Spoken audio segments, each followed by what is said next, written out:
Bella percaya kalau ayahnya terlambat datang malam itu.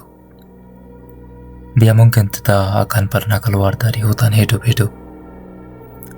Karena saat dia menoleh ke belakang, dia melihat sosok yang tinggi berwarna gelap berjalan perlahan ke arahnya. Dan di pinggang sosok itu tergantung sebuah lonceng.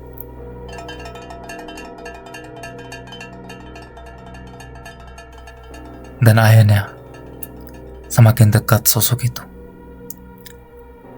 suara loncengnya semakin keras. Tapi semuanya dimulai seminggu sebelumnya. Bella adalah seorang mahasiswi yang baru pulang ke rumah untuk liburan musim panas.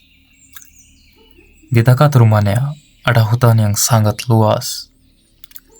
Dan sejak kecil, Bella sangat sering masuk ke hutan itu. Bahkan ada sebuah danau kecil di tengah hutan yang menjadi tempat favoritnya. Dia sudah hafal jalannya. Karena itu, Bella tidak pernah merasa takut saat berada di sana. Suatu pagi, Bella memutuskan pergi ke danau itu sendirian. Awalnya, semuanya terasa biasa aja. Burung berkicau, angin berhembus pelan, dan hutan terasa tenang. Tapi sekitar setengah jam setelah berjalan, Bella mendengar sesuatu.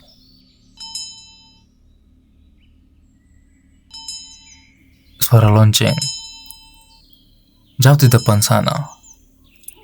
Bella langsung berhenti, karena biasanya tidak ada orang lain di hutan itu.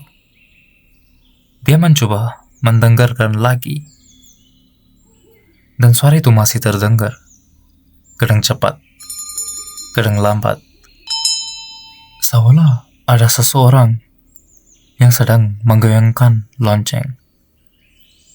Bella merasa aneh, tapi juga penasaran. Jadi dia tetap berjalan.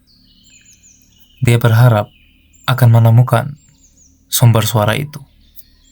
Namun sekitar 5 menit kemudian, suara lonceng itu tiba-tiba berhenti.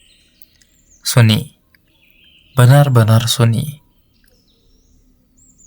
Bella menunggu beberapa saat, tapi suara itu tidak kembali.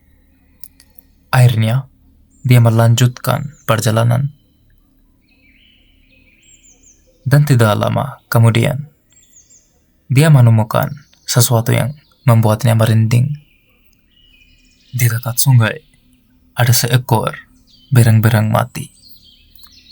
Awalnya, Bella mengira hewan itu diserang predator. Tapi, saat melihat lebih dekat, dia sadar ada sesuatu yang salah. Kepala hewan itu hilang, dan bekas potongannya terlihat sangat rapi, terlalu rapi, seperti dipotong menggunakan pisau. Bella mulai merasa tidak nyaman, tapi dia mencoba berpikir logis. Mungkin ada penjelasannya, mungkin hanya kebetulan.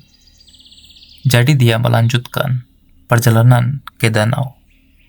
Beberapa jam kemudian, dia pulang ke rumah dan berusaha melupakan semuanya. Tapi seminggu kemudian, Bella kembali lagi ke hutan itu. Kali ini, cuaca terlihat buruk. Langit mulai gelap. Petir terdengar dari kejauhan, dan hujan perlahan mulai turun. Meski begitu, Bella tetap masuk ke hutan. Dia pikir hujan itu tidak akan berlangsung lama. Sayangnya dia salah. Saat perjalanan pulang, hujan berubah menjadi sangat deras. Jalur menjadi licin.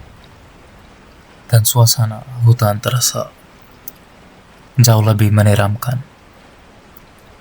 Bella berjalan cepat. Dia hanya ingin segera sampai ke mobilnya. Lalu tiba-tiba, sesuatu menyentuh bagian atas kepalanya. Bella langsung terkejut dan melihat ke atas.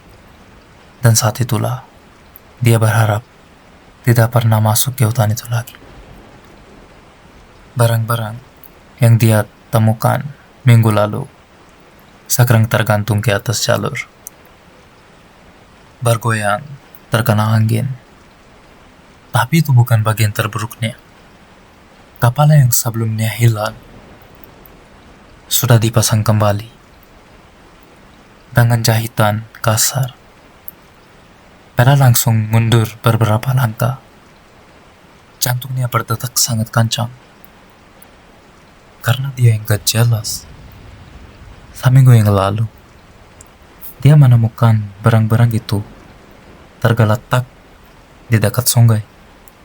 Kepalanya hilang, dan sekarang seseorang telah mengambil bangkai itu, menjahit kembali kepalanya, lalu menggantungnya tepat di jalur yang dia lewati. Bella tidak tahu siapa yang melakukan semua ini, tapi satu hal langsung terlintas di pikirannya. Kalau seseorang melakukan hal seaneh ini, orang itu mungkin masih berada di dekat sana. Bella mulai melihat ke sekeliling, tapi yang dia lihat hanya pepohonan gelap. Tidak ada siapa-siapa. Akhirnya, dia memutuskan pergi secepat mungkin. Awalnya dia berjalan cepat, tapi kemudian dia mendengar sesuatu.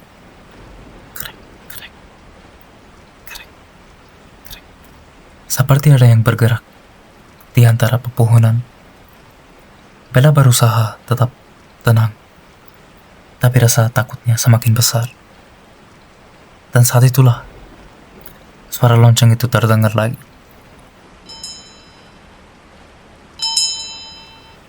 Kali ini lebih dekat, jauh lebih dekat.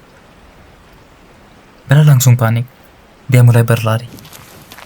Hujan semakin deras, tanah semakin licin, tapi dia tidak berani berhenti. Sambil berlari, dia menelepon ayahnya. Begitu telepon diangkat, Bella langsung menangis. "Ayah, tolong, ada seseorang di belakangku." Ayahnya tidak banyak bertanya.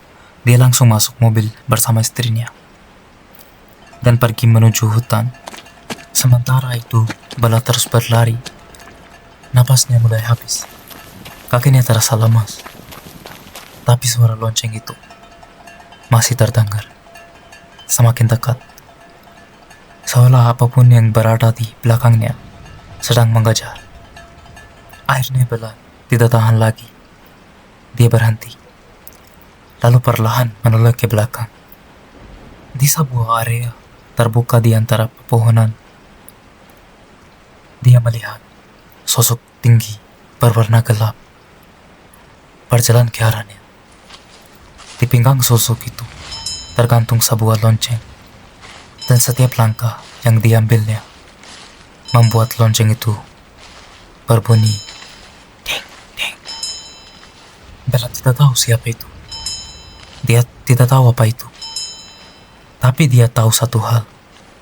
Sosok itu sedang mendekat dan tidak berniat berhenti.